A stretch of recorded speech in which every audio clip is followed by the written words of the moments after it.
Alright, good morning mga bro. So, good morning everyone. Good morning Cebu. Okay, so shout out din ako first ang lugar nga Mindanao, especially sa Jinsan, sa Davao, sa Cagayan de Oro. Kay mao na akong ruta karon. So naday karon sa Mactan o Lapu-Lapu Mactan Airport. So padung mini misis sa Jinsan. So ang flight karon from Cebu to Jinsan. So we're waiting for our flight. So ang reason good nga naa karon naami kay tungod lang din siya sa unit nga sports car from Honda. It's an old car actually. It's 1992 model. It's a Honda Prelude. So tibaw ko nga kani nga unit wala gyud ni kayo dire nga pagawas sa Pilipinas based on research. Kani ang tagiyan ko kani taga Jinsan napalit niya ning unit from Japan. So karon nasa sa Belgium. So wa jud kayo nagamit sa kanan. So iya man i-post nga kaya ibalik yan. So nakita na ko. So mo ni purpose ng Antonio Jensen. Imagine guys, mga bra, from Cebu to Jensen. And I know na ang unit is standby siya for a couple of months. Mechanic ko mo kahit apalik ka mo. Walang kaya rin ng mechanic. So I'll try my best to make the car alive again for a couple of months na standby siya. Since ang tagiya, paglag ka sa Belgium, standby na diya in open area, rain or shine, diya may carport. So based sa pictures na diya ako, ang car is still the interior, the exterior is still in good condition. Wala ko may mga rust or nagtawag o bulutong or taya. So na-intrigue ko. Ang ligid lang so far nakita na ko kay murag duha nga wheels or ang ligid na yaka. So it's very common din na guys, especially sa mga tubeless tire na hilos din na siya. So it's a risk actually na kuha ko na pang unit. But sa pagkaingon nga lagi car enthusiast na from Jensan, ayoko na sa kanan, i-recondition niya i-travel ako from Jensan to Cagayan de Oro because Cagayan de Oro naman ang naay pinaka-doon and accessible sa barko. Kaya sa isang cargo na to sila. Taas kayo ang travel. Approximately 300 to 350 kilometers. So, challenge kayo as a mechanic na di kan sa lubog pero gano'n mo sa ingana taas na kilometrahe. I hope na madayon or makaya na ko. Sige lang kay akin nga video taas ni pero sabay lang ko say dagan ay na challenge kay boring jud kay ang life di lang take challenge no sabay lang ko ninyo. See you on the next video.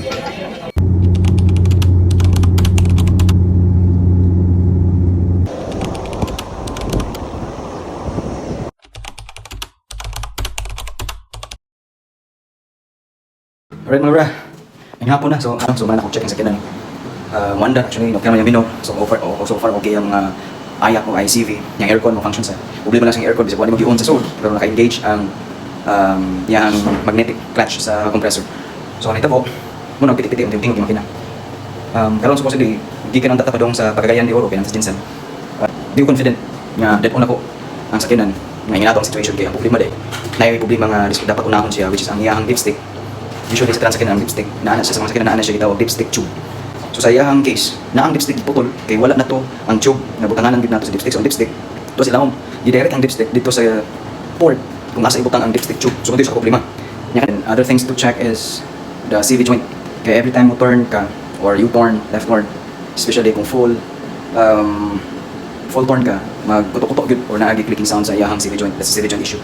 So, mo stay sa Midway sa Jensen for a night. And tomorrow, iita og tools since again, more na siyang mekaniko or musulong ka o kanang gubat bitaw nga wala kay dalang pusin kasing na mo gina ako kibaw ko maayo balik ko maayo ha kibaw ko maayo nya wa pa jud ko idala nga tools so mapalit akong tools gayo sa akong utok lisod kayo pero I accept that as a challenge to myself if kaya bigyan nato mapadagan og sakyanan na 10 hours from Jensen to Cagayan de Oro from Cagayan de Oro sa barko padung Cebu ang engine so far okay, one click to start ang aircon so far okay, ang ICV ang minor so far okay, why nindot ang andar makina sa preload wala dagiti, it's just that katulad ng oil. Kaya kapag ganun to yung natong situation, hurot yung natong oil, ma-overheat, metal to metal contact, return to stock up engine. So, ato lang kayan.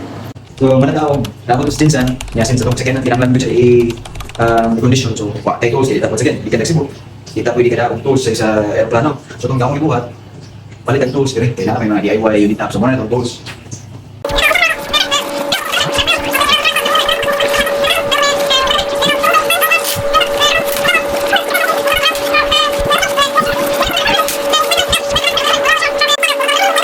Mga bra, so muna nitong gistingan sa General Santos.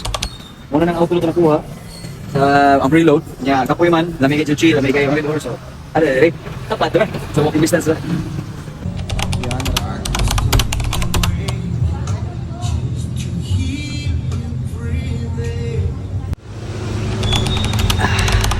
Mga bra, sa isbuntag na ni sa kaduwang adlaw na to sa Jensa, no? Sa nakuha na to unit, nabayaran na to. So muna yung kainton sa unit. Bubuntag ko siya, power steering. Power steering o ang moderator. Yung problema mo ko na mga bra. Mubog ka di ba? Mo original gud ang sa engine sa Honda. Nga mo tube, itawa sa dipstick tube. So tangtang wala ang dipstick tube. So ang buhat sa previous nga mekaniko, i-direct na dito sa padung dito sa oil pan, power reservoir sa oil na to. Ang gibuhat butaw na ko dito. So luwag pang gyapon. Ato ning oversize aron hindi kapag ito. Ini sa ikot. Pag-leaking man. And then high pressure, taas pressure ato ang oil sa engine. So like high rim. So ato ning oversize. Anda ko ito.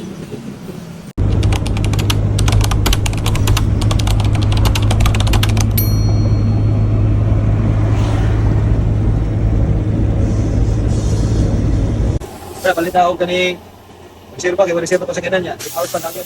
Salamat ni Busing kay mahangyo nagbantok. Sa ligid lang natin steel. Okay na ni kaso puklatan natin reserva.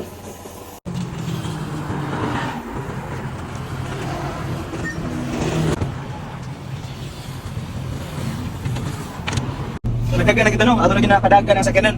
Atong running karon speed is 60 to 70 lang usa. Yeah, after 4 hours check sa makina kung overheating, oil leakage, moving mechanisms, tire and all. So nindot kitong daan actually oh. Nanatalong sa Igos Road.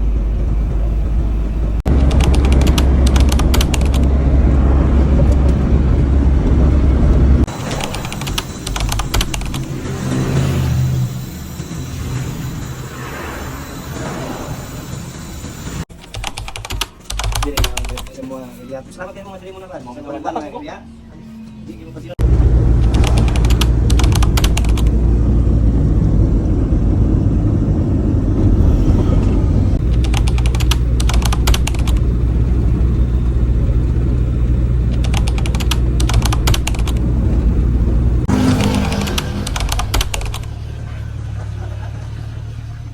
Kaya mga bra, nang hapon na gyud sa kadawang adlaw na to gikan sa ato ang paglarga sa Jensa no.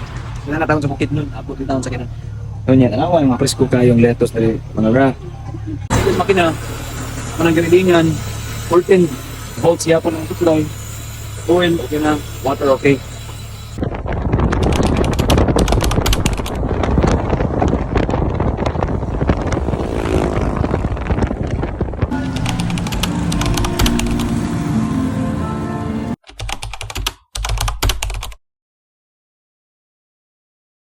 Alright, may buntag mga bra. Andyan san, padung nun kay grabe, kagabi naman.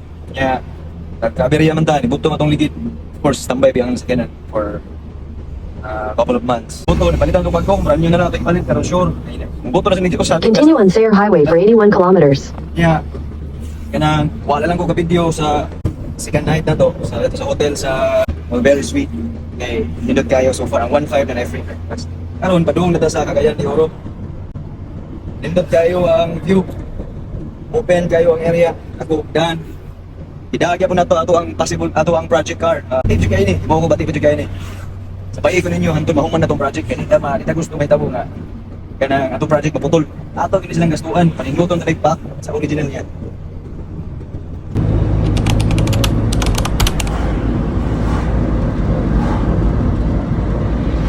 So, gikan sa Malay-Balay, butit noon, abot na yun agari sa Cagayan de Oro Road. So far, nindot yapang road. Dito lang kanina rin sa gusto mo napita, grabe ka sa kaon. Okay ra so far itong project ka. Kaya na niya sa kaon. Healthy kayong engine.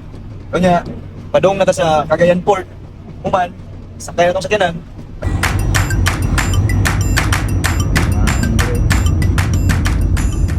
Naanan yun na sa Cagayan de Oro Port. Awa itong view. Doon nakaayos na lang, nakapabot na sa port. Magkita na rin to ron kung naabay barko, kamubiyahe, karon, o niya hapon, o niya gabi. Basta nalay ko biyahe, tawag na ta. Kita natin yung sibuk. Alright mga bro, update no? Cagayan de Oro, sa sa may SM kay hindi madahay, inikis na lang sa gawas niya. Alas 8 pa sa gabi, ang biyahe sa Transisya rin nakasakay. So okay na ticket, so naataron sa SM. CDO. So sorry ka dire.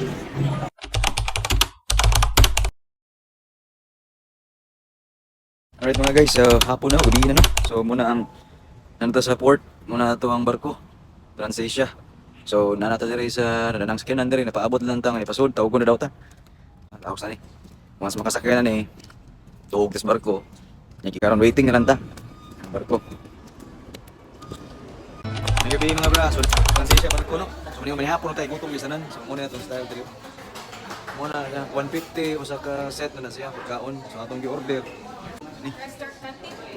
Oh, buto na kayo na video kiyan dito, tanaw mga bra. Tingnan. Karon, mga sa tanong, inom tag beer niya kanya, nguman, manganda ta nya manayaw. Puslan man nga kuan, gini 12 oras ang travel. Maglingon nang taton naon nga last day na to sa ato ang challenge na pagkuha sa Honda Prelude gikan sa Jansan, Cagayan de Oro to Cebu. So mission complete naman itong part. So, naanata sa mga 90%, siguro 90% makaingan ko na. So, kamay na lang.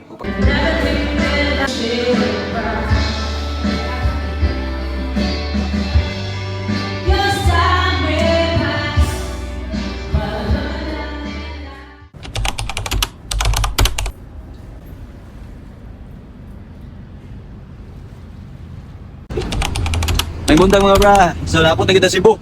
Muna nga transition itong isakyan ng gabi. So, sa kagabi, gusto nagtlawig. Kaya nakita sa Cebu. Thanks Lord. Kanya, paabot na lang tagamay. Kaya napay mga cargo. Gawas na ng trailer. Kasi ba tata? Ano na kupustela? Mga bra, sus, na nakita sa sakyan nalata Cebu. Ato nagigawas sa transition nga barko. Pauli na ta. Gano'n siguro mga 40 minutos. So, mo na ni. Abot na kita akong kusbalay. So, challenge completed. Pagkuha sa unit gikan sa Jansan, padong diri Cebu.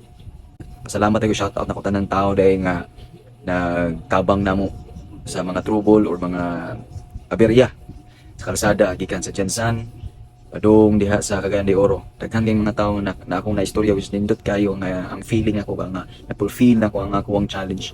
So for 3 days na akong sa nga challenge, i-accept na ko with heart ina together with akong partner nga support. Grabing support kayo. Salamat kay Love. Thank you kayo. Sa pagsuporta sa buong-buong ni mong banda pero lingaw ri gyapon ni. Kaya ana ng life. So, mo to, grabe ang struggle pero ko ay pasalamat sa Ginoo nga safe and sound na uli sa balay. So karon diri na to puson ang ato ang first vlog about buying. Next is restoration. Ni siya sa preparation sa car show pohon. Sunod nga episode sa payo ko ninyo kung saan na to ang process sa pagpanindot na niya nga nindot totally nga nindot na gikan sa sugod hantod mahuman taas na siya nga video kay taas ang process pagpanindot o pa-restore sa sakyanan. Makita na to ang before and after pohon sa payo ko sa sunod nga vlog nako. Bye.